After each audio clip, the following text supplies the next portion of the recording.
Halo para perwira, baik di Regional 4 maupun Zona 11.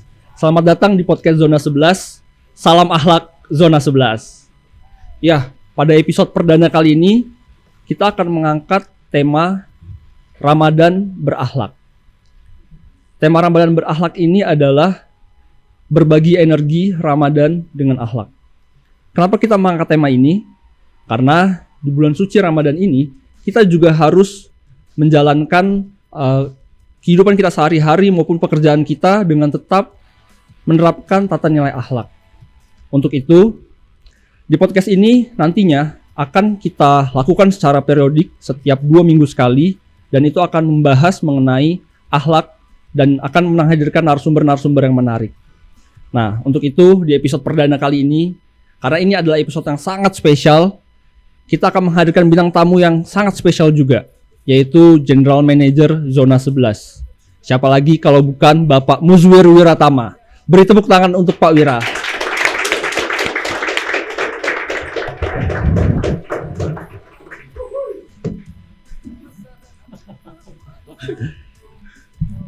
Pak Wira, apa kabar Pak? Alhamdulillah, luar biasa. Luar biasa ya Pak. Gimana Pak puasanya Pak? Alhamdulillah, lancar-lancar ya, semuanya dijalani dengan ikhlas. Jangan ikhlas ya Pak. Nah, gimana Pak puasa perdananya Pak di Surabaya? Karena kan sebelumnya puasanya di Sumatera ya Pak? Iya, sama aja kali ya puasa di Sumatera, di Jawa. Yang beda pasti waktunya beda gitu ya. Sahur dan berbuka di Jawa Timur terutama lebih cepat kan. Teman-temannya beda gitu ya. Ketemu di Surabaya dengan teman-teman yang baru gitu ya. Yang lain mah sama saja, insyaallah. Yang lain sama saja ya Pak. Tapi bedanya Surabaya ini agak lebih kota dikit ya Pak. Underestimate sama Jambi dia. Waduh. Kayak sekali-sekali saya harus diajak tuh Pak ke Jambi. Oh Pak. iya, nanti kita ajak tuh ya. Nah Pak Wira,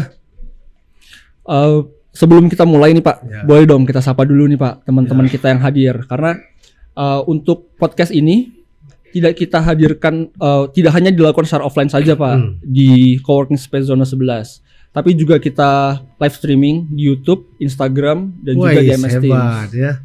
Nah, makanya untuk para perwira jangan lupa subscribe dan follow akun media sosial kita di zona11.pertamina. Yo, subscribe Instagram, YouTube di Zona 11 ya. Ya, boleh nih Pak, kita sapa dulu nih Pak. Pakai sapaan podcast kita ya Pak. Ya, siap. Podcast Zona 11, Salam Akhlak Salam akhlak Zona 11. Ya, Pak Wira, sebelum kita masuk ke materi podcastnya nih Pak. Nah, saya ada sebuah pantun nih Pak. Woi, keren. Kita buka dengan pantun dulu ya Pak. Cakep pasti. Tapi saya minta tolong nih buat yang hadir offline, minta tolong cakepnya ya biar rame nih. Makan ketupat, minum teh walini. Woi, cakep. Beli lauknya di Pasar Santa. Cakep. Mari dengarkan podcast siang ini dengan GM kita tercinta. Woi.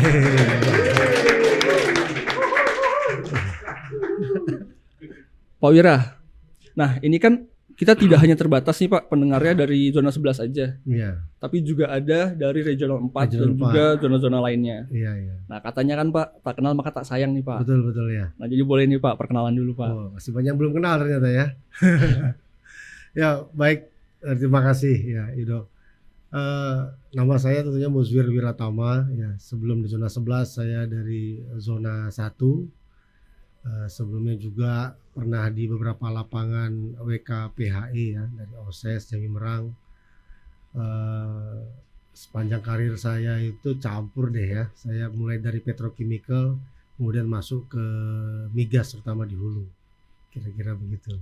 Berarti background pendidikannya di apa tuh Pak? Oh, saya backgroundnya dari mesin, kemudian sekolah lagi S2 teknik industri. Panjang sekolahnya dari diploma, S1, S2, sambil kerja kuliah maklum itu ya. Dan akhirnya bisa sampai sini ya Pak.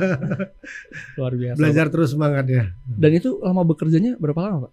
Saya pertama kerja tahun 94 ya di petrochemical kompleks di Anyer Cilegon. Berarti sudah 30 tahun ya. 30 tahun. Ya. Wah, berarti lebih lama dari usia saya. Kalau saya baru 25 tahun, Pak. Oh iya. Seumuran anak saya yang paling tua berarti. Malah seumuran sama anak ya, Pak. Nah, Pak. pengalaman kerjanya nih Pak. Sebelumnya pernah bekerja di lapangan berarti ya Pak? Iya pasti ya. Lapangan itu di mana aja Pak? Ya saya kebetulan menikmati kerja di lapangan ya, dari pertama kerja sampai di level middle management ya, sampai di senior manager itu banyak di lapangan ya. Jadi yang lama itu kalau di hulu migas itu di Jamimerang, saya itu hampir 5,5 tahun FM di sana. Kemudian sebelumnya saya pernah di Prabu Muli ketika melakukan konstruksi dan komisioning ekstraksi dan LPG plant di Prabu Muli dan di Sungai Grong, itu juga cukup lama. Kemudian ketika saya di senior manager saya mulai pindah ke Jakarta di OSES, tapi saya juga menikmati lapangannya. Sering saya ke offshore, ke laut ya, bertemu sama teman-teman di laut sambil mendiskusikan pekerjaan, silaturahmi ya, menjalin persahabatan dengan orang lapangan itu asik-asik. Iya Pak. Berarti bisa dong Pak berbagi ceritanya nih Pak, menjalankan ibadah puasa di lapangan. Karena kan pasti relate juga nih sama pendengar kita nih Pak. Ya, menjalankan ibadah puasa di lapangan itu lebih mudah menurut saya daripada kita di kota besar seperti ini ya. Karena pertama lingkungannya tertutup ya, kita contohnya berada dalam satu kompleks tertentu ya, ada akomodasinya atau dormitory ya, pergi kerja hampir bareng, pulang kerja bareng, malamnya bersama ya. Mulai dari kegiatan keagamannya pun rutin orang itu aja kelompoknya bersama. Kemudian persaudaraannya karena tiap harinya kita berkumpul tuh jauh lebih solid, lebih kuat gitu ya. Sehingga lebih mudah gitu ya. Beribadah, kita berpuasa bersama, kemudian ya sholat berjamaah, tadarus itu dilakukan bersama-sama terus. Sama kayak kalau kita berada di lingkungan yang baik-baik ya, cenderung jadi orang baik gitu kan ya. Kalau kita ingin belajar misalnya Al-Quran ya, kita berada di lingkungan orang yang rajin mengaji ya, kita akan otomatis akan ke bawah gitu. Jadi ya menurut saya sih secara pribadi lebih mudah menjalaninya karena lebih banyak kebersamaan di sana. Lebih mudahnya karena kebersamaan tadi ya Pak. Kebersamaan ya. Iya, kalau untuk di menjalankan puasa di kantor Pak, gimana nih Pak kesannya Pak? Iya, tentunya masing-masing ada kelebihan kekurangan ya. Di kantor ya bedanya kan kita paling tidak sahurnya masing-masing di rumah gitu kan. Kalau di sana kan tidak. Kita kalau di sahur itu justru bareng-bareng ya Pak? Pasti bareng kan di gali atau di restoran dormitorinya. Terus kita buka puasa tuh pasti bareng lagi ngumpul ya. Itu bedanya. Kalau sini kita kan ya ketemunya ketika berpuasa di kantor, walaupun sempat kita berjamaah zuhur asar gitu ya. Tetapi pagi dan malam kan kita nggak ketemu. Cenderung kalau ada keluarganya berarti pulang keluarganya. Kalau yang nggak punya keluarga yang anak kosan ya pasti cari temennya atau bareng kan. Iya benar Pak. Atau bukan di masjid ya. Iya. Cari makanan cari yang gratis ya Pak. Nah Pak, berarti karena memang di kantor ini kita jarang buka bersama, makanya Pak Wira kemarin baru dari WMO ya Pak? Iya, kemarin kita buka bersama di ORF WMO, sekaligus kita ada santunan anak yatim, silaturahmi sama pimpinan daerah juga sama teman-teman di WMO. Ya. Tiap hari saya sering buka bersama kalau di Surabaya. Kalau ajak teman-teman aja nih. Berarti teman-teman yang di zona 11 boleh nih, kalau ada yang mau buka bersama bisa sama Pak Wira nih. Mumpung sendirian ya cari teman ya. Nah itu dia. Ya. Nah Pak, berarti nanti selanjutnya juga akan ke WKWK lain ya Pak? Di zona 11 ya untuk safari Ramadan. Oh iya, rencana kita insya Allah minggu depan kita akan tur safari Ramadan zona 11, mulai dari Poleng, kemudian Cepu, nanti bergabung sama ADK ya. Kemudian Sukowati bergabung sama Tubanis Jafar Adu Gunting. Mudah-mudahan minggu depan kita full untuk berkunjung sama teman-teman di lapangan. Nah itu tadi. Nah Pak, berarti kan sudah ada pengalaman menjalankan puasa di lapangan dan juga menjalankan puasa di kantor. Mungkin bisa nih Pak berbagi sedikit tips Pak untuk para perwira bagaimana menjalankan ibadah puasa selama bekerja gitu Pak. Oh iya. Ya beribadah puasa menurut saya itu ya sama kayak saya ingat sama anak saya aja deh. Kalau kita mendidiknya fokus kepada ikhlasnya gitu ya. Kalau kita mengerjakan sesuatu itu dengan ikhlas ya, dengan memang keringanan hati gitu ya, pasti nggak akan berat. pasti akan berat ya. Nah saya masih ingat tuh anak saya tuh pertama-pertama ngedidik dia puasa itu kan pasti banyak nangisnya tuh kan waktu masih SD itu kan, karena belum tahu dia maknanya. Tapi sekarang setelah mereka sudah dewasa, ya sudah alhamdulillah berjalan dengan baik, sama dengan kita juga yang udah dewasa ini juga kan ya. Kalau kita menjalankan sesuatu itu dengan berat hati, pertama hasilnya saya khawatir kurang baik, kemudian kedua akan berat menjalaninya. Nah itu saja saya kira triksnya buat kawan semua, apapun itu, termasuk apalagi berpuasa ya. Kalau kita jalankan dengan ikhlas semata-mata, tujuannya kan jelas takwa gitu kan ya. Nggak ada yang lain kan, tujuan untuk takwa. Mudah-mudahan akan ringan ya, akan ringan. Nggak sahur pun ringan. Kebetulan saya pernah nggak sahur, ya ringan aja, nggak apa-apa. Lumayan ngurangi berat badan. Berarti Pak, dalam berpuasa ini kita harus yang pertama kita jangan berat hati ya Pak dalam menjalankannya. Dan yang kedua berarti kita juga harus amanah ya Pak dalam menjalankan ibadah. Karena ibadah ini kan kita nggak ada yang tahu ya kalau kita berpuasa atau enggak ya Pak. Nah, ngomong-ngomong soal amanah nih Pak. Kita kan ada nih tata nilai akhlak ya Pak di Pertamina. Mungkin bisa dong Pak sedikit diceritain Pak. Akhlak itu apa sih Pak? Oh ya. Ya, ini sekaligus kita kan internalisasi, sosialisasi living core values kita akhlak. Yang pertama itu adalah amanah.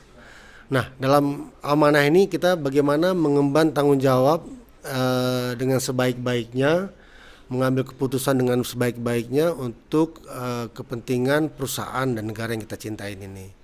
Nah, kira-kira itu intinya kita mengemban amanah. Nah, kalau kita hubungkan dengan puasa ya sama aja kan.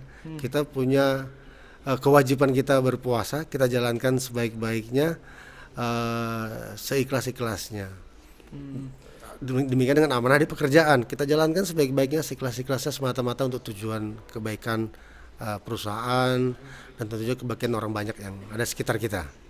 Nah Pak, untuk menjalankan amanah itu kita kan sekarang kan menghadapi banyak perubahan ya Pak. Banyak banget perubahan, karena ada perubahan pertama jam kerja selama puasanya berbeda. Terus juga kebiasaan kita yang biasanya makan siang, biasanya minum kopi, merokok gitu Pak. Kan sekarang berbeda juga kan kita bisa melakukannya. Kira-kira ada nggak nih Pak tips untuk para perwira bagaimana kita menghadapi tetap bisa perubahan itu ya? Iya, menghadapi perubahan Pak. Kalau saya bilang tadi di awal ya, kalau itu sudah menjadi, buat saya sih berpuasa ini bukan perubahan yang mengkhawatirkan gitu kan. Justru perubahan yang diharapkan, perubahan yang kita harapkan, sehingga jiwa ya secara fisik, secara mental kita sudah siap menghadapi bulan Ramadan, siap menghadapi bulan puasa. Jadi kalau ada yang berpendapat ketika kita di bulan Ramadan mengurangi aktivitas kerja menjadi alasan pekerjaan mungkin nggak selesai, itu saya pertanyakan juga kenapa. Justru di bulan Ramadan ini banyak waktu kita untuk mengerjakan hal-hal yang mungkin di bulan biasa banyak tertinggal. Contohnya terpotong waktu untuk makan siang, untuk ngerokok, tadi yang ngopi gitu ya. Dan perubahan itu juga tidak menjadi berat karena memang dasarnya tadi ikhlas dan memang berdasarkan memang tanggung jawab kita dan kewajiban kita. Ketika itu sudah menjadi menjadi dasar yang menjadi dasar yang ikhlas kita jalanin, ya tidak akan jadi masalah.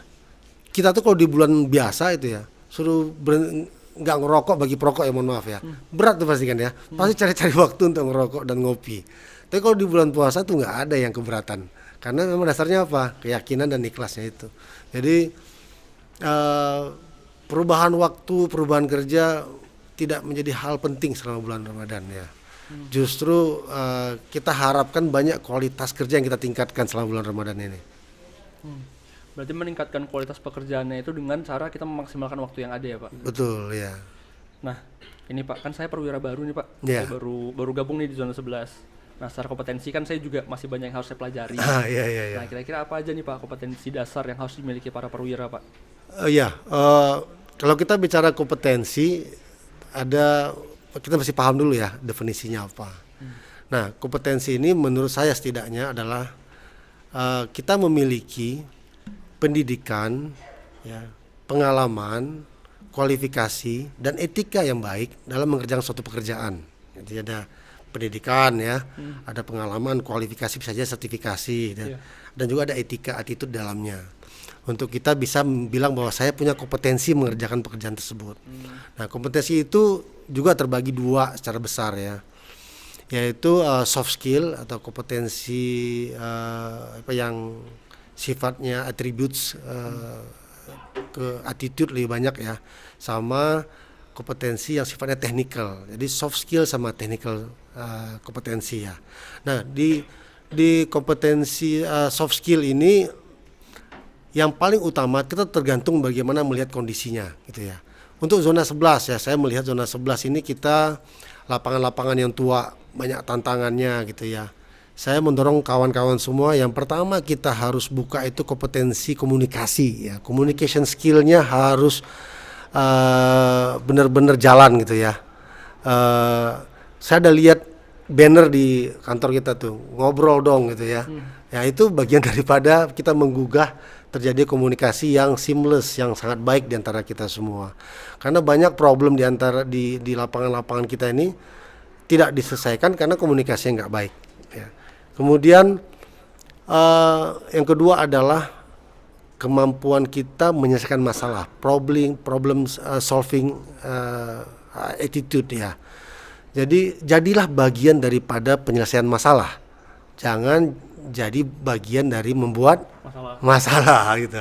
Jadi saya ajak kawan-kawan perwira zona 11, mari kita tingkatkan willingness ya, attitude kita dalam problem solving ya. Saya yakin kawan-kawan semua punya pengalaman yang cukup ya, pendidikan yang cukup ya, untuk kita sama-sama bersama menyelesaikan masalah. Kemudian yang paling juga sering menjadi curhatan ke saya ini adalah waktu, Pak, kerjaannya banyak banget gitu ya, bener ya kawan-kawan ya. Ya, satu orang tuh merangkap-rangkapnya banyak gitu ya. Manajer ini PJS manajer sana itu ada di zona 11 gitu ya. Jadi yang skill yang harus kita latih, time management ya kan. Bagaimana kita mengelola waktu, membuat skala prioritas dari apa yang akan kita lakukan. Nah, itu penting kita asah ya. Dan tentunya ketiga hal ini akan mendorong leadership ya, kompetensi di leadership. Semua kita adalah leadership ya. Leadership itu bukan leaders ya. Jiwa kepemimpinan. Kita mesti punya jiwa kepemimpinan di level manapun untuk bisa kita mengerjakan ya tantangan-tantangan yang ada di zona 11 ini. Kalau technical skill sesuai dengan fungsi kita masing-masing ya, backgroundnya geologis ya, backgroundnya geofisik, backgroundnya dari proses, tentunya mengasah technical skillnya sesuai dengan bidangnya masing-masing. Berarti tadi kompetensi yang harus kita tingkatkan, yang pertama leadership, yang kedua kompetensi tadi ya Pak? Ya. Saya ada poin menarik nih Pak, dari poin leadership tadi. Ini kan ada mengenai komunikasi ya Pak, kompetensi komunikasi. Nah, saya itu sebelumnya di WMO Pak. Di WMO itu saya ada program yang dicanangkan dari zona 11 Pak, namanya program Sapaan. Mungkin bisa tuh Pak dikenalin ke para program. Program Sapaan itu apa Pak? Program Sapaan ini sudah kita launch sejak awal tahun kemarin ya. Nah, Sapaan ini juga berbasiskan kepada akhlak. Jadi ada harmonis, ada kolaborasi di sana, tentunya dibantu dengan kompeten ya. Amanah nyambung juga gitu kan ya. Loyal juga nyambung, semuanya nyambung. Nah, Sapaan itu adalah program sederhana di mana kita bisa sesama sahabat, bisa atasan dengan bawahannya untuk menyapa rekan-rekannya yang sedang bekerja di lapangan, lalu menanyakan kabarnya, menanyakan kesehatan timnya, kemudian menanyakan pekerjaan, menanyakan risiko pekerjaan, dan mendiskusikan risiko pekerjaannya untuk mendapatkan paling tidak second opinion atau paling tidak mengingatkan kawan-kawan yang bekerja. Dan saya juga karena lama di lapangan, dulu saya ingat banget ketika saya di lapangan itu kalau ada Pak GM telepon gitu ya ke lapangan, sedangkan nanya kabar, nanyakan teman-teman di lapangan, itu kebanggaan. Jadi hal yang seperti itu yang ingin saya gugah kawan-kawan semua. Mari kita semua berinteraksi dengan konsep Sapaan tadi. Tujuannya yang paling fundamental adalah menjaga keselamatan kita bekerja. Berarti kompetensi ini juga berkaitan dengan keselamatan ya Pak, dengan safety? Oh pasti. Karena kalau kita bekerja tanpa kompetensi, terutama yang berhubungan apa yang dikerjakan ya, contohnya seorang tukang las lah yang sederhana ya. Kompetensinya sederhananya adalah dia mampu mengelas, dia mampu memahami rootnya, apa materialnya, material yang akan dia las, temperaturnya, settingnya. Juga ada etika lain kompetensi lain dalam mengelas, adalah bagaimana dia melakukan housekeeping setelah pengelasan. Kadang-kadang kalau kita lihat orang yang nggak punya etika dalam ngelas, habis dia ngelas tuh sisa rootnya dia buang. Jangan-jangan masih panas, bisa membakar gitu kan ya. Nah itu, atau dia kabel lasnya terkelupas, dia biarkan. Nah ini kan yang tidak kita harapkan. Jadi tentunya kompetensi sangat berhubungan erat dengan bagaimana kita menjaga keselamatan.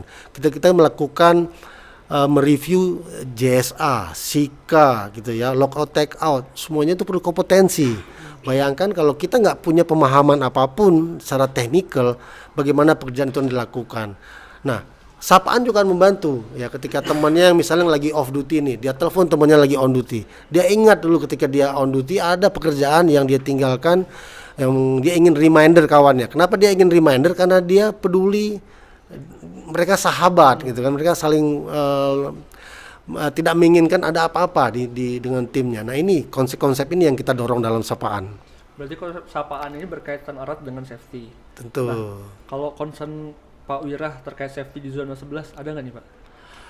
Iya, tentunya kita lihat dari survei safety culture kita kemarin ya. Di zona 11 ini kita masih ada loh di survei itu yang kategorinya adalah yang di bawah reaktif ya, artinya nggak peduli gitu ya. Ini yang ingin saya gugah ke kawan-kawan semua, ayo kita tingkatkan safety culture kita ke proaktif sampai ke generatif ya, supaya safety culture ini saya yakin akan mendorong sebagai fundamental menjaga keselamatan kerja kita. Karena dengan safety culture yang tinggi, orang itu kerja aman itu bukan karena diperintah, bukan karena ada di aturan bukunya atau SOP-nya, TKI-nya. Dia pakai alat safety yang benar itu karena dia sadar itu untuk dia dan untuk keluarganya. Dibawa kembali safety itu menjadi hearts and mind, yang dalam hati dan dalam pikiran, bukan semata-mata peraturan perusahaan gitu ya. Nah, berarti kan kita harus meningkatkan kompetensi dan juga awareness kita terhadap safety ya Pak. Betul sekali. Nah, kira-kira ada nggak nih Pak tips untuk meningkatkan kompetensi tadi dan juga awareness kita selama bulan Ramadan? Karena kan bulan Ramadan kita tahu lah ya, energinya kan mungkin ada yang terbatas gitu ya Pak. Kira-kira gimana nih Pak? Jadi lapar jadi alasan gitu ya? Jadi alasan, kalau nggak haus Pak.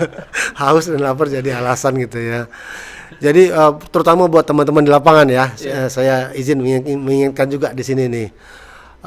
Janganlah kita jadikan bulan Ramadan ini mengurangi kontrol kita terhadap pekerjaan-pekerjaan di lapangan gitu ya.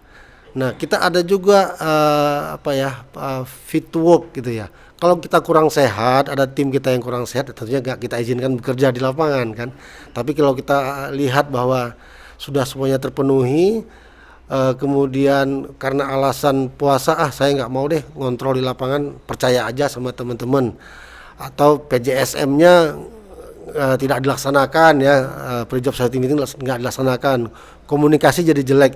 Tolong kawan-kawan di lapangan itu tidak excuse ya, bahwa bulan puasa ini tidak kita mengurangin ke kontrol kita terhadap pekerjaan di lapangan ya. Ya jika memang kurang sehat ya jangan dikerjakan. Jika ada high risk activities, lakukan pemetaan risiko dengan tepat gitu kan ya.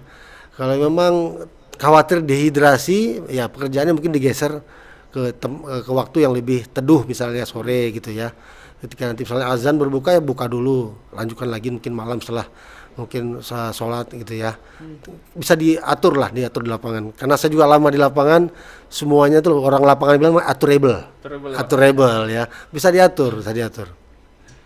Nah Pak, berarti kan tadi kita sudah memperkenalkan ke para perwira nih Pak program sapaan dan juga tips and trick cara kita tetap amanah selama bulan Ramadan dan juga cara kita bisa meningkatkan kompetensi dalam bulan Ramadan Pak.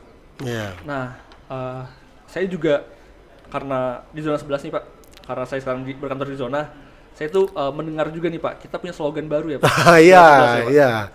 Apa tuh Pak slogannya Pak? Kita punya slogan baru di zona 11 yang kita launch di RTM, Rapat Tinjauan Manajemen zona 11 kemarin ya di Februari. Nah, kita bilangnya growth together for the best. Nah, ini ada maknanya tentunya kan, nggak sembarangan ini diciptakan begitu aja. Yang menciptakan juga ahli-ahli pikir zona 11 semua ini. Siapa juga? Adalah ya. Pokoknya semua teman-temannya menciptakan ini menjadi sebuah rangkaian growth together. Ini tumbuh bersama. Nah, kita tadi kan saya jelaskan di awal bahwa zona 11 ini lapangan-lapangan mature ya. Lapangan-lapangan yang sudah cukup relatif tua, tapi tidak menghalangi kita untuk mengembangkan lapangan ini. Jadi grow together, kita akan kembangkan lapangan-lapangan di zona 11, tidak hanya lapangannya, juga orangnya, kan together ya. Yeah. Together itu artinya bersama-sama. Jadi orangnya berkembang, lapangannya juga tumbuh berkembang, keekonomiannya juga berkembang untuk mencapai yang terbaik, best gitu ya. Nah, best ini pun ada kepanjangannya lagi. Berarti itu akronim ya Pak, ada kepanjangannya ya? Ya, kita coba buat suatu tagline bagaimana kita bekerja di zona 11 untuk mencapai grow together tadi. Nah, ada BEST gitu kan. Saya mulai dari S-nya dulu nih, karena itu adalah fundamental, safety as fundamental. Jadi kalau best itu S-nya dihilangin jadinya apa tuh? Bad. Jadi bad, jadi taruhan, nggak bagus gitu ya, nggak bagus ya. Jadi harus S dulu yang dibahas. Jadi S-nya itu adalah safety as a fundamental ya. Jadi selalu saya ingatkan ke kawan-kawan semua, percaya sama saya kalau performance safety kita bagus, produksi pasti naik.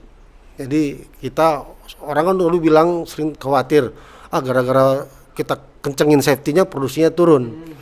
Ya, tapi tidak, ini kita balik paradigmanya bahwa yakinlah dengan kita kelola lapangan dengan demikian amannya, semuanya lancar, nggak ada yang menjadi stop, ya nggak ada yang menjadi berhenti gara-gara keselamatannya tidak aman, terganggu gitu ya.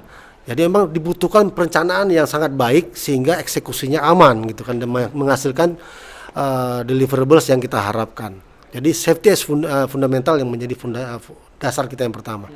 Lalu yang B yang pertama ya, B itu adalah best effort. Ya, best effort tuh kita dalam bekerja itu nggak bisa normal lagi kawan-kawan. Dengan kondisi lapangan yang sudah demikian mature-nya, ya kan. Teman-teman di subsurface itu Pak Tri, teman-teman di production project itu Om Jamie ya, semuanya itu harus mengeluarkan energi terbaiknya, pikiran terbaiknya, effort terbaiknya ya. Nggak bisa lagi kerja normal gitu. Jadi kerja normal itu menurut saya adalah ya orang Melayu bilang kojo nggak kojo 1.100 gitu kan ya. Jadi ya apa adanya gitu ya. Nggak, kita harus kerja gigih gitu ya. Dan kebetulan Surabaya ini terkenal dengan kota pahlawan, betul ya? Iya, Pak. Ada Bung Tomo gitu. Kemarin meeting saya ingatkan itu ya kawan-kawan semua. Bangkitkan energi pahlawan, bangkitkan energi Bung Tomo untuk kita bisa meningkatkan produksi di zona 11. Tahun 2023 kita berhasil meningkatkan produksi ya, melewati target RKAP kita. Di 2024 awal ini kita mendapatkan tantangan, banyak kendala-kendala yang kita hadapi, tapi jangan menyerah. Dengan semangat Bung Tomo tadi, kota pahlawan, saya yakin nih perwira-perwira zona 11 akan bangkit meningkatkan produksinya dengan tadi best effort. Dengan best effort ya. Kemudian yang kedua adalah E ya, efektif ya. Kita melihat banyak yang harus kita sesuaikan ya. Fit for purpose istilahnya. Kita tingkatkan efisiensi supaya lebih efektif kita mengelola lapangan. Sudah banyak yang mendengar bagaimana kita sekarang bekerja dengan luar biasa meningkatkan keekonomian di lapangan Sukowati, TEJ karena menyatu mereka. Kemudian juga di WMO dan Poleng, itu dua hal besar, ada dua game changer yang akan kita kerjakan di sana supaya dia lebih efektif. Nah, kemudian yang terakhir T kan, teamwork. Nggak bisa sendirian, Pak Tri nggak bisa sendirian, Mas Jamie nggak bisa sendirian, saya nggak bisa sendirian ya, kawan-kawan semua itu kita harus bekerja bersama-sama supaya bisa mencapai apa yang kita harapkan atau bahkan beyond yang kita harapkan. Jadi itu ya, grow together for the best ya. B-nya adalah best effort, E-nya efektif ya, safety is fundamental dan teamwork. Ya. Nah berarti base ini juga berdasarkan tata nilai akhlak juga ya Pak? Oh pasti. Kita harus didasari sama akhlak ya Pak? Pasti, ada hubungannya jelas ya. Kalau safety as fundamental itu pasti dah hubungannya kemana-mana ya. Nah best effort ini tentunya berhubungan dengan kompetensi ya. Kalau kita nggak punya kompetensi, kita nggak mengasah kompetensi, ya nggak mungkin dong kita bisa memberikan yang terbaik, gitu kan ya. Kemudian ada yang keduanya adalah efektif ya. Efektif itu tentunya juga didasarkan kepada kita beradaptasi, adaptif ya, melihat kondisi lapangan saat ini, gitu ya. Kita nggak bisa seperti dulu lagi, misalnya ya bagaimana kita mengoperate WMO, bagaimana kita mengoperate lapangan Sukowati, Cepu ya, Poleng, TEJ, kita harus menyesuaikan. Jadi pasti akan berhubungan, gitu kan ya. Terus di teamwork sangat jelas hubungannya ya. Di sana ada kolaborasi, ada harmonis, ada ya. Kemudian tentunya ada loyal juga di sana. Karena kenapa kita base ini bagian daripada loyal? Karena ini bagian daripada amanah dan tanggung jawab yang diberikan kepada kita oleh perusahaan untuk kita mendeliver target yang kita sudah komit akan capai di 2024 dan juga di target jangka panjang zona 11 tentunya. Nah, Pak Wira, sebenarnya kan ini pembahasan menarik banget ya Pak. Kita sudah membahas 2 poin akhlak nih Pak, amanah dan juga kompeten. Kita juga udah membahas terkait program sapaan dan juga slogan baru dari zona 11, Best Padi. Nah, karena ini ada peserta yang offline juga nih Pak. Kita buka 2 pertanyaan ya Pak. Oh silakan ya. Untuk para peserta nih. Jangan sulit-sulit. Kira-kira ada yang mau bertanya nih. Tapi jangan sulit-sulit ya Pak. Boleh lah, sulit nggak apa-apa. Ya. Silakan dari sebut nama ya Pak. Oh iya. Arif Budiman dari. Biar yang pemirsa online juga dengar ya. Assalamualaikum, tes. Ya. Masuk ya. Arif dari HC Pak Wira. Terima kasih atas sharingnya dan internalisasi akhlak tadi ya Pak pada podcast Ramadan berakhlak ini. Insya Allah dan pastinya bermanfaat ya Pak. Berkah bagi zona 11. Amin ya Rabbil Alamin. Nah saya tadi tertarik terkait nilai akhlak Pak yang dikaitkan dengan kita sebagai perwira Pertamina yang siap atau sering mutasi ya Pak, pindah tempat sesuai dengan kebutuhan perusahaan dan ataupun pengembangan kita juga. Nah pertanyaannya Pak, sejauh mana tanggung jawab pekerja atau perwira terhadap pekerjaannya dihubungkan dengan perilaku amanah Pak, dalam hal ini yang bertanggung jawab atas tugas, keputusan dan tindakan dilakukan hingga tuntas. Ada kata tertuntasnya. Misalnya sedang ada gitu ya, bagaimana dia memastikan sampai tuntas tadi gitu. Betul, ya. Padahal misalnya tadi masih ada proyek belum selesai, tapi kita sudah mutasi Pak, pindah jabatan gitu. Iya, sering begitu ya. Nah, sering kan Pak. Nah, bagaimana Pak jawabannya, mungkin sharing dari Pak Wira. Terima kasih sebelumnya Pak. Ini pertanyaannya baik sekali ya. Nanti boleh ambil sepeda di belakang. Ya. Tentunya amanah ini melekat dengan jabatan, gitu ya, melekat dengan jabatan. Jadi tidak bisa diartikan tuntas itu harus sampai tuntas dia padahal tidak mengemban jabatan itu lagi. Nah, contoh saya aja lah, saya ambil contoh saya. Di tahun sebelumnya saya di zona 1 punya jabatan sebagai GM zona 1 dan ada amanah yang saya emban di sana. Ada tanggung jawab yang saya kerjakan di sana. Terus saya pindah, ada dong kerjaan saya yang belum selesai, ada, belum tuntas tadi gitu ya, belum tuntas. Yang saya lakukan adalah pertama melakukan handover dengan pejabat baru, karena tadi amanah lekat dengan jabatan. Ya. Melakukan handover dengan pejabat baru sebaik mungkin, pastikan informasinya lengkap, resource-nya ada dan tertuang dalam dokumen PMOC kita, ya, sehingga pejabat baru memahami sampai di mana pekerjaan ini, ya, apa kendala-kendalanya, apa yang dibutuhkan untuk menyelesaikan pekerjaan sampai dengan tuntas. Nah, itu salah satu yang menjadi kriteria tuntas tadi, pengertiannya dalam definisi amanah tadi. Nah, setelah kita pindah bekerja pun dengan jabatan baru, kan nggak salah dong, rata-rata kan kita bersahabat juga ya. Kita bersahabat semua nih. Misalnya Mas Danang sama Mas Harmadi kan saling kenal gitu kan. Nggak salah juga misalnya Mas Harmadi sesekali nelpon Mas Danang gitu kan ya. Mas Danang gimana di masalah yang kemarin, ada yang perlu saya bantu nggak? Gitu loh. Itu culture yang sangat-sangat baik, yang sangat saya dukung. jangan berpikir wah nambah kerjaan, bukan gitu. Justru kita culture menolong itu menjadi ibadah juga apalagi bulan puasa ya. Iya. Nah seperti saya nanti nih, mungkin sekali-sekali saya akan nelfon ke teman-teman di tempat saya kerja yang lama kan. Ada yang menjadi kendala yang bisa saya bantu nggak? Mungkin ada yang hal-hal yang belum tuntas kemarin yang masih bisa saya bantu, itu saya kerjakan. Dan ini yang saya dorong ke kawan-kawan semua ketika mutasi-mutasi, pastikan emosinya benar, ya kan, data-data yang diberikan akurat, informasinya akurat, dan nggak salah. Dan sangat saya dorong lakukan komunikasi secara berkala dengan pejabat yang baru, ya, untuk memastikan pekerjaan yang sebelumnya ini apakah ada kendala untuk bisa diselesaikan. Semoga menjawab, Mas Arif. Terima kasih Pak. Ya. Lengkap ya, alhamdulillah. Itu kayaknya karena banyak curhatan ke HC itu, Pak. Iya, curhat. Mas Arif jangan-jangan mau mutasi nih. Iya. Silakan, ada lagi. Berarti tadi intinya komunikasi dan juga kolaborasi ya Pak, balik lagi ya. Oh ya, tentunya komunikasi melalui kan sudah ada tuh di human capital kita peraturan mutasi-mutasi, bagaimana memastikan manajemen of change berjalan dengan baik, dan juga komunikasi antara pejabat lama pejabat baru tetap terjalin.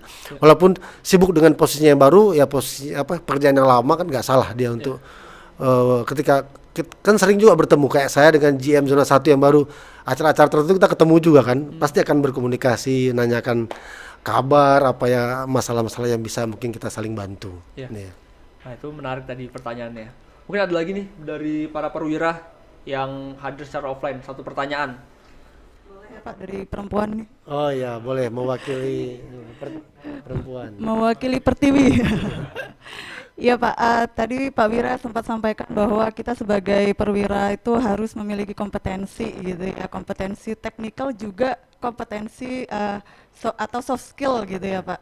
Dimana kita harus berkomunikasi dengan baik supaya pekerjaan juga terdeliver dengan baik. Nah, apakah akan ada program di internal zona 11 nih Pak sehubungan dengan peningkatan soft skill pekerja di zona 11 yang bisa diikuti oleh semua level pekerja Pak? Jadi kita bisa presentasi impactful gitu ya, public speaking gitu Pak. Jadi kita bisa jago lah untuk personal branding gitu Pak. Gitu Pak. Ya, mantap sekali ya. Jadi udah pertanyaannya ya. Sudah Pak. Nanti ambil paket buka puasanya setelah ini.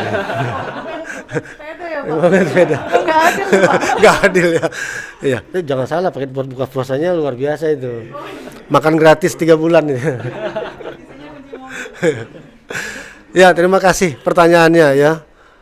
Apakah ada program zona 11 dalam peningkatan soft skill ya, terutama dalam peningkatan kapasitas kita secara pribadi.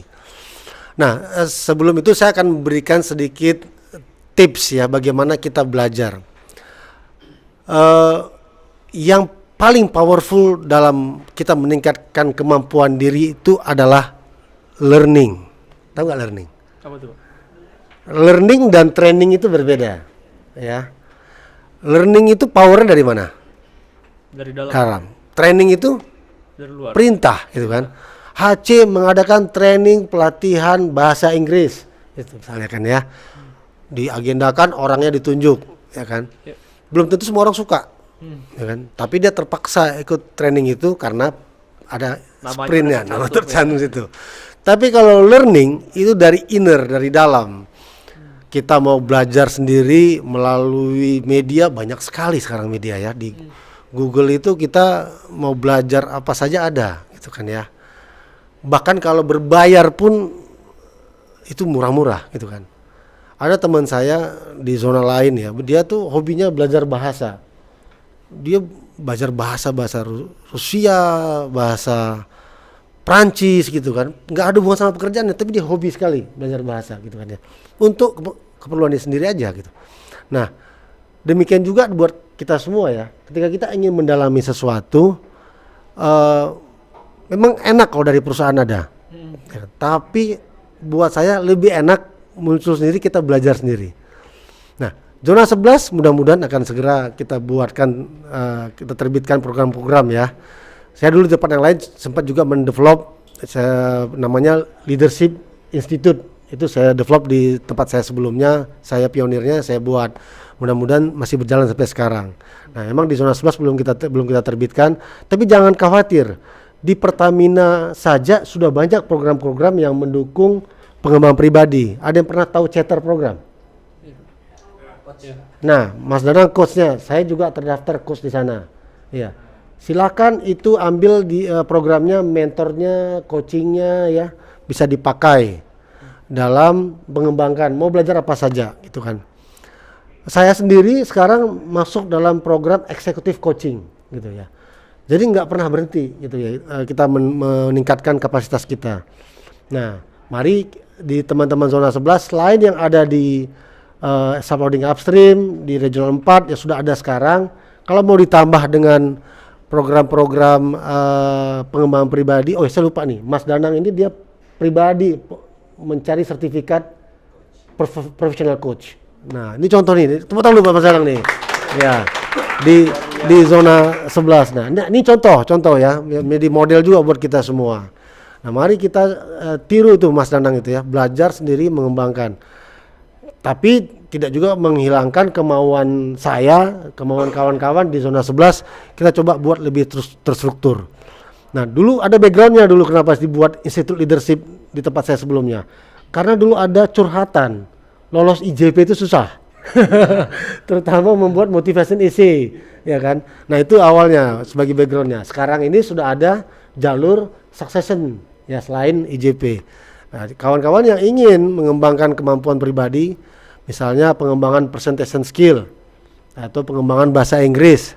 Saya aja ngomong masih banyak nya ya. Kalau ngobrol yang benar itu eksekutif speaking itu udah nggak boleh lagi ada jeda-jeda pakai gitu ya. Nah, mari kita coba compile nanti ya, kita coba kelola feedback dari kawan-kawan apa kita bisa salurkan melalui program kompetensi development di zona 11. Ya, saya janji deh kita akan follow up. Terima kasih. Iya, terima kasih Pak. Mungkin dengan program podcast ini juga bisa ya menambah communication skill kita ya Pak ya. Yang belum pernah podcast aja jangan terpaksa bisa ini dia. Jadi harus bisa. Iya. Nah, ini salah satu contoh dari program yang nantinya akan kita canangkan juga. Ini saya mewakili dari teman-teman Agent of Change Pak, Zona 11. Yang nantinya kan juga podcast ini kita akan bergantian ya Pak, narasumbernya, moderatornya. Betul. Juga nanti akan sesekali mungkin Pak Wira nih bisa jadi moderator. Siap. Justru saya ingin yang muda-muda atau orang dari baru, yang tua-tua, yang udah aki-aki ya, yang udah punya cucu 2 gitu. Oh, itu contohnya ya. Suruh duduk di sini, kita sharing ya. Itu yang mudah-mudahan kita harapkan semakin banyak podcastnya. Kita sudah punya sekarang YouTube channelnya, sudah punya Instagramnya. Mohon kawan-kawan zona 11 semuanya subscribe ya. Kita tularkan ke region 4 dan juga kita sebarkan ke zona-zona lain. Semoga bisa cross reference ya. Buat teman-teman zona 11 juga Agent of Change-nya lihat juga program-program dari zona lain. Mungkin ada yang bisa kita pelajari, kita ambil sebagai value edit di program-program kita sehingga lebih bermanfaat dalam bagaimana kita menginternalisasikan living core value kita, akhlak tersebut. Dan meningkatkan kompetensi kita juga ya Pak. Betul sekali. Nah, ini ada satu lagi nih Pak, pertanyaan dari teman-teman yang online. Mungkin yang offline bisa bantu bacain ya pertanyaannya. Ini karena cewek ya Pak ya, saya yang bacain ya Pak. Siapa itu namanya? Ini dari Dina Ramadhani. Dari mana tuh Mbak Dina itu? Mbak Dina ini di HSE zona 11 Pak. Oh, HSE zona 11 ya. Lupa. Berpantun dulu ya Pak, pergi ke Kenya naik kura-kura. Oh iya, Izin bertanya ke Pak Wira. Ya, tadi Bapak menyebutkan safety itu adalah hal yang utama ya Pak ya. Maka produksi akan otomatis meningkat. Menurut Bapak, dari kedua nilai akhlak yang telah dibahas, bagaimana mengelaborasikannya dari sisi safety sehingga bisa mengimprove produksi kita? Oke, jadi pertanyaannya bagaimana dari tata nilai akhlak itu safety bisa meningkatkan produksi gitu ya? Iya. Kenapa tadi? Mengelaborasi. Oh, elaborasi. Nah, mari kita belajar dari kejadian di awal tahun 2023 ada fatality akibat kegagalan di operasi rig gitu ya, dan berturut-turut total semua rig disuspend, diinspeksi, itu produksi hancur habis ya.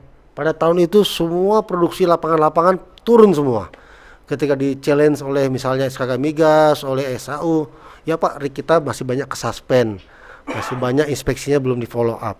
Nah, kalau kita elaborasi, kita ambil sekarang, kalau kita work planning dengan baik, kesiapan rignya benar-benar kita siapkan, dia comply, function testnya benar ya kan, orang yang kerja kompetensinya teruji, divalidasi gitu kan, preventionnya sudah jalan ya kan.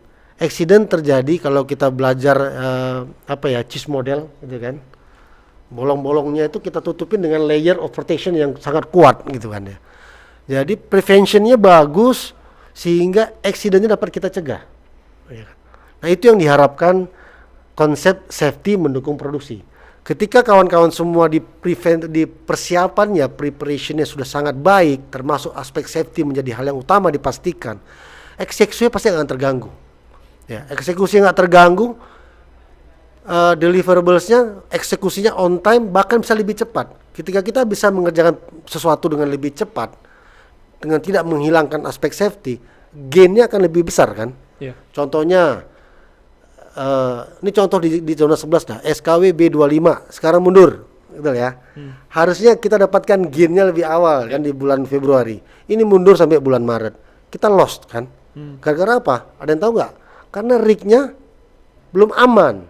Ya, saya nggak akan mau biarkan rig ini tidak aman masuk ke lapangan. Pastikan dulu follow up dari checklist inspeksinya terpenuhi, baru kita bisa dia bekerja untuk dapatkan produksi dari sumur SKW B25. Nah, kalau kita tarik ke belakang, ini berkalau-kalau, berandai-andai, ini kita kerjakan lebih awal, mitra kita juga bekerja dengan benar, rig ini on time kerjanya, tentunya produksinya tercapai dengan baik, gitu loh ya. Jadi hubungannya seperti itu. Jadi safety itu menjadi enablers peningkatan produksi, bukan menjadi blockers. Dia menjadi blockers karena kita nggak siap, ya, karena kita lalai, karena kita gagal mengamankan, melakukan pemetaan risiko di tengah jalan. Ketika kita eksekusi terjadi sesuatu, itu kita harus jujur, kita gagal, menjadi stop impactnya, produksi kita gagal untuk naik. Nah, itu yang kita alamin di awal tahun 2024 ya. Kita mengalami decline produksi karena banyak hal kegagalan-kegagalan yang kita hadapin. Tapi saya yakin teman-teman nggak menyerah gitu ya. Jadi kembali ke pertanyaan tadi, saya ajak semua kawan-kawan, well preparation itu kunci utama excellent execution. Well preparationnya harus safety-nya embedded di sana, memastikan semuanya sudah disiapkan sebaik-baik mungkin. Mudah-mudahan menjawab untuk Mbak Dina itu ya. Mbak Dinanya boleh ambil sepeda nggak nanti?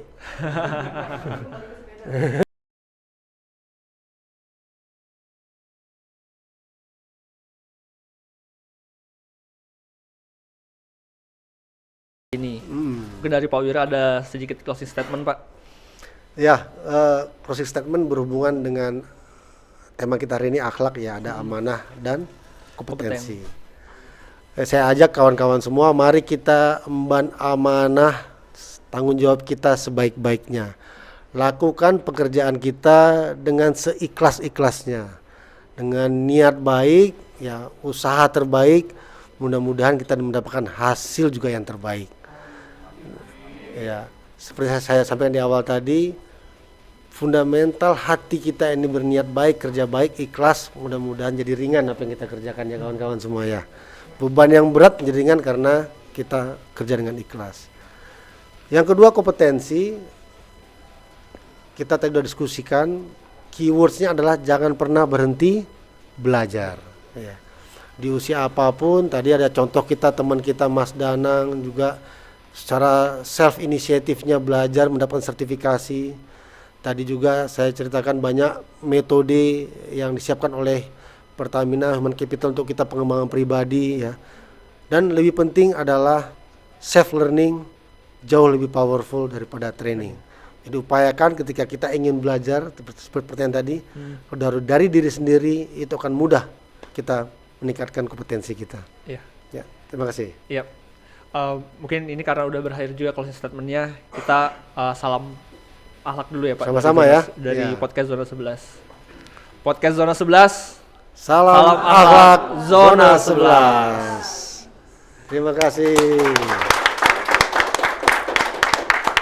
Nah, para perwira, dengan berakhirnya podcast kali ini, tadi kan saya buka podcastnya dengan pantun ya. Saya juga akan menutup podcastnya dengan pantun. Tapi sebelum saya berpantun, saya mengajak nih para perwira Zona 11 untuk follow Instagram Zona 11 dan juga akun YouTube Zona 11 di zona11.pertamina. Nah, ini saya mau pantun lagi, minta tolong ya cakepnya lagi ya. Wajib ya. Wajib tuh Pak. Tapi saya agak kurang hafal nih, jadi saya lihat-lihat sedikit ya. Surabaya tempat menjalin asa. Cakep. Bersih kotanya dan bersahabat. Cakep. Selamat menjalankan ibadah puasa dan salam akhlak. Yeay.